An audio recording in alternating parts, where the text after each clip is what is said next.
વાત યાદ રાખજો સાહેબ, આ દુનિયાનો તમામ વ્યક્તિ તમને છોડી શકે, તમને તમારાથી મોઢું ફેરવી શકે, પણ એકમાત્ર જન્મ દેનારી માં એવું પાત્ર છે ને કે દીકરો ગમે તેટલો કપાતર થાય છતાં પણ માં એનાથી મોઢું ન ફેરવી શકે સાહેબ, કારણ એ જનેતા છે. તમે જોજો જ્યારે પતિ પત્ની બે એના દીકરાને લઈ અને લગ્નમાં જાય ને, એટલે પતિ બેઠો હોય સરસ મજાનું સૂટ પહેરી અને બધા મહેમાનની હારે, મહેમાનોની સાથે જ્યારે બેઠો હોય, દીકરો રમતો હોય, માં એ પણ મહેમાનમાં બેઠી હોય, સરસ મજાની સાડી પહેરી હોય મોંઘી, દીકરો રમતા રમતા બરાબર ધૂળમાં આલોટો હોય ને એવો ગંદો થઈને આવ્યો હોય અને બાપની પાસે આવે ને એટલે બાપ કે એ છેટો રે કપડા જો તારા, બાપ એના ખોળામાં નહીં બેહારે, તારી માં પાસે જા.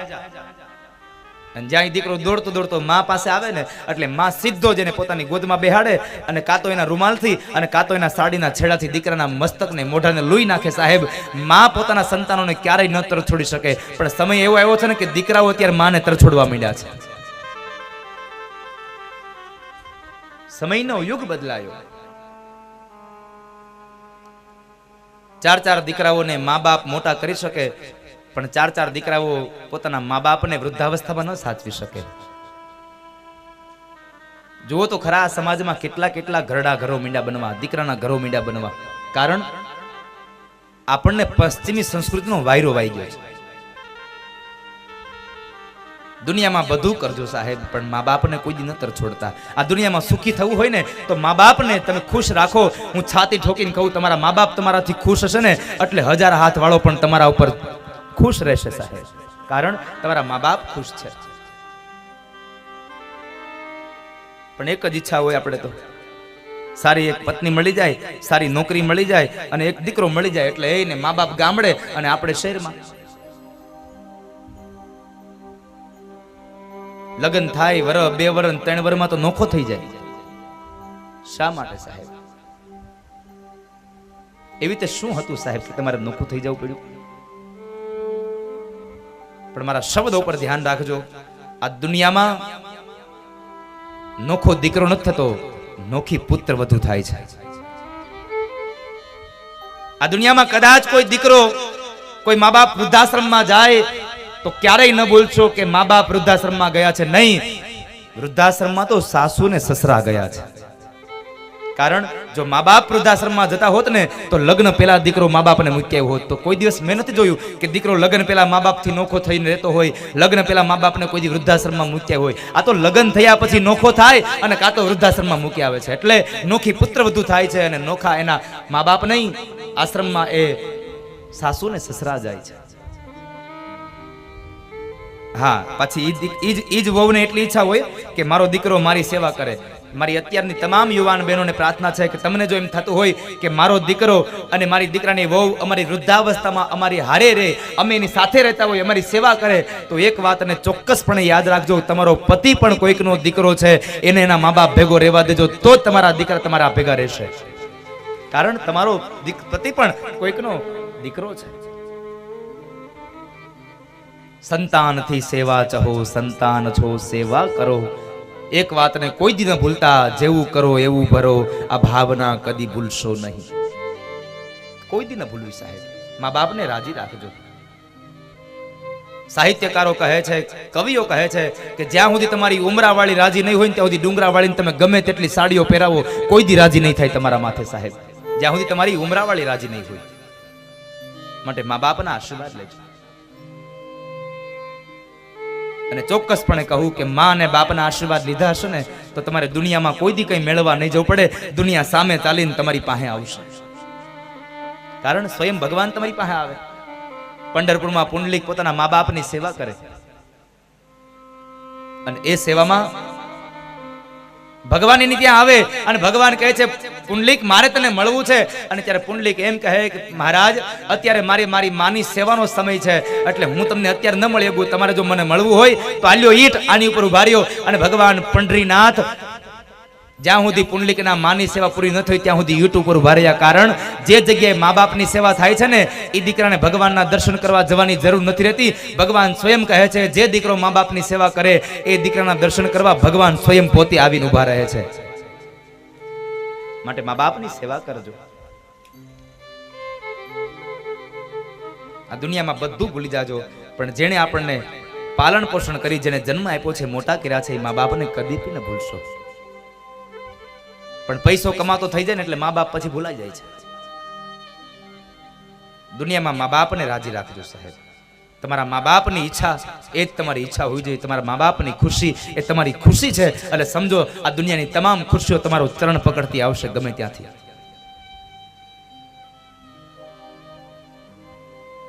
મારો પુનિત મહારાજ લખે છે, લાખો કમાતા હો ભલે પણ મા બાપ જે થી ના ઠર્યા. લાખો કમાતા હો ભલે પણ મા બાપ જે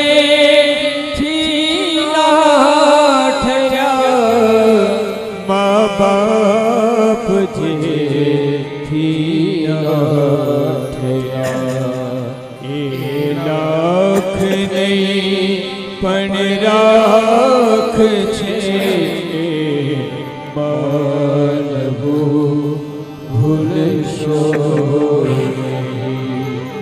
ભૂલો ભલે બીજું બધું ભૂલશો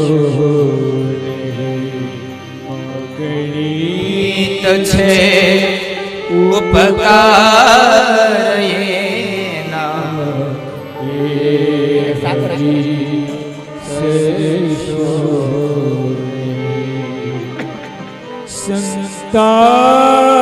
સંતાનથી સેવા ચાહો, સંતાન છો સેવા કરો.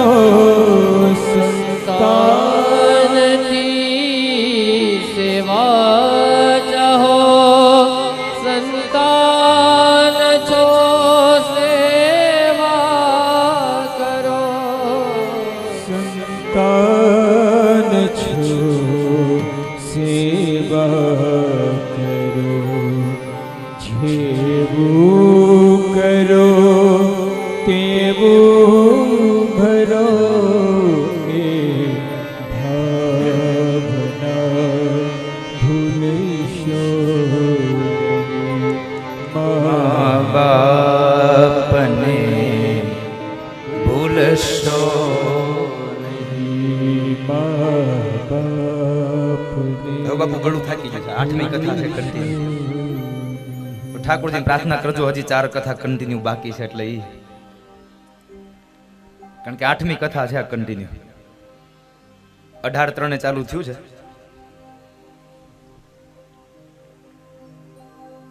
કઈ વાંધો નહીં, સંતોના આશીર્વાદ દર્શન ત્યાં સુધી ગાયા કરશું. આવું તો બનતું રહેવાનું.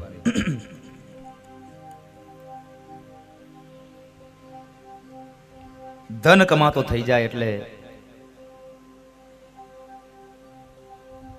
મા બાપને ભૂલી જતો હોય છે સાહેબ સંતાન. આ દુનિયામાં બધું ભૂલી જાજો. મારા યુવાનોને પ્રાર્થના કરવી છે,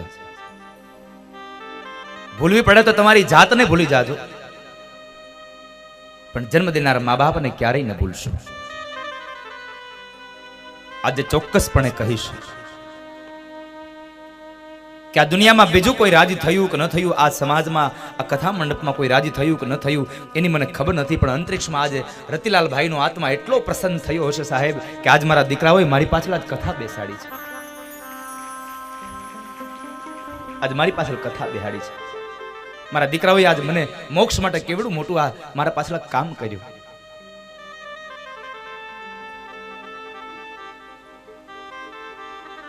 આજે એક માની પણ છાતી ગજગજ ફૂલતી હશે કે મારા દીકરાઓએ એના બાપની પાછળ કેટલી કમાણી કરી.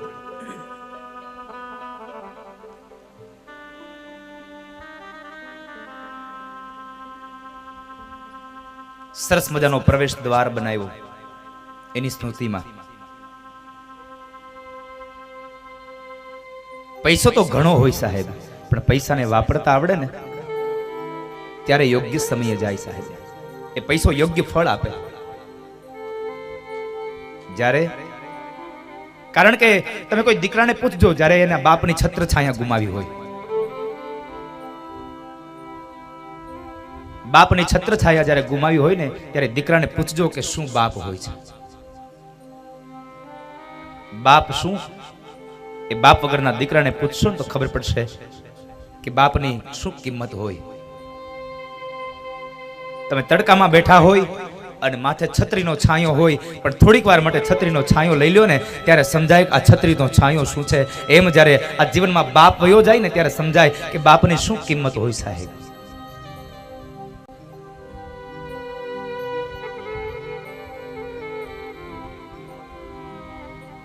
આજે ખૂબ પ્રસન્ન થયા છે એ આત્મા, આજ ગજગજની છાતી ફૂલતી છે. મારા દીકરાઓએ મારી પાછળ આજ કથા કરી.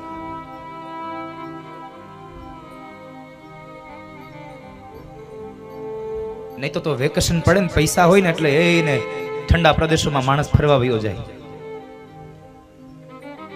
હે પણ આને ફરવા ન ગયા, બધાને અહીંયા લઈ આવ્યા સાહેબ. શરીરને શીતળતા આપે ને એવું કામ ન કર્યું, પણ એને તો કામ કર્યું અંતરને શીતળતા આપે, હૃદયને શીતળતા મળે ને એવી આ કથા બેહાડી સાહેબ એડે.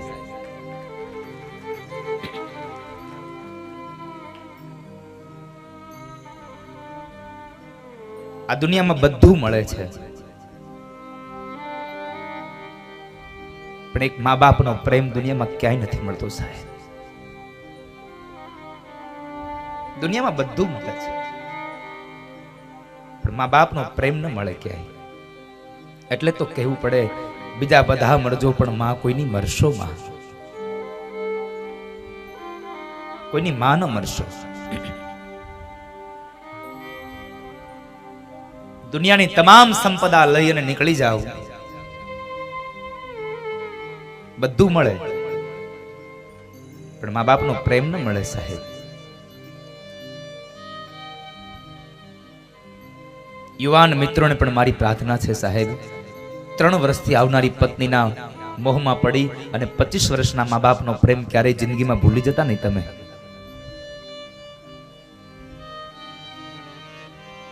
મા બાપ છે, કદાચ જૂની રૂઢીના હોય તો કદાચ બોલે ન, સાંભળી લેવાનું સાહેબ. પણ સાથે સાથે મારે આજે વડીલોને પણ પ્રાર્થના કરવી છે કે હે વડીલો, સમયના અંદાજે સમયને અનુરૂપ તમે પણ થોડીક સમયની સાથે ચાલતા શીખજો. કારણ અત્યારના યુવાનો છે, કદાચ એ સમયમાં ચાલતા હોય તો એ સમયમાં તમે એને રોકટોક ન કરશો, બહુ એની જિંદગી જીવવા દેજો બાપ.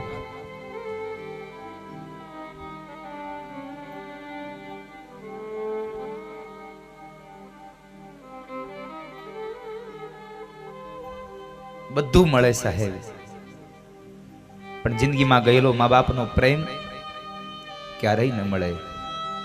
પણ એક જ વસ્તુ યાદ રહે, એના સદગુણો. જાનાર તો જતા રહ્યા, સદગુણ એના સાંભળે સાહેબ. 2 કામ હારા થઈ ગયા હોય ને આપણા હાથથી, આખી દુનિયા આપણને યાદ કરતી રહે કે આણે કેટલા સરસ કામો કર્યા છે.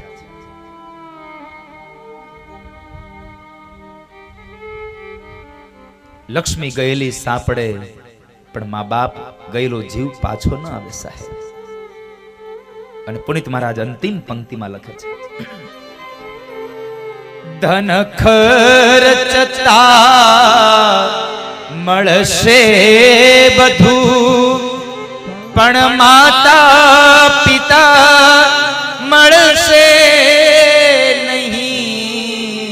ધન ખર્ચતા મળશે બધું, પણ માતા પિતા મળશે નહીં. માતા પિતા મળશે.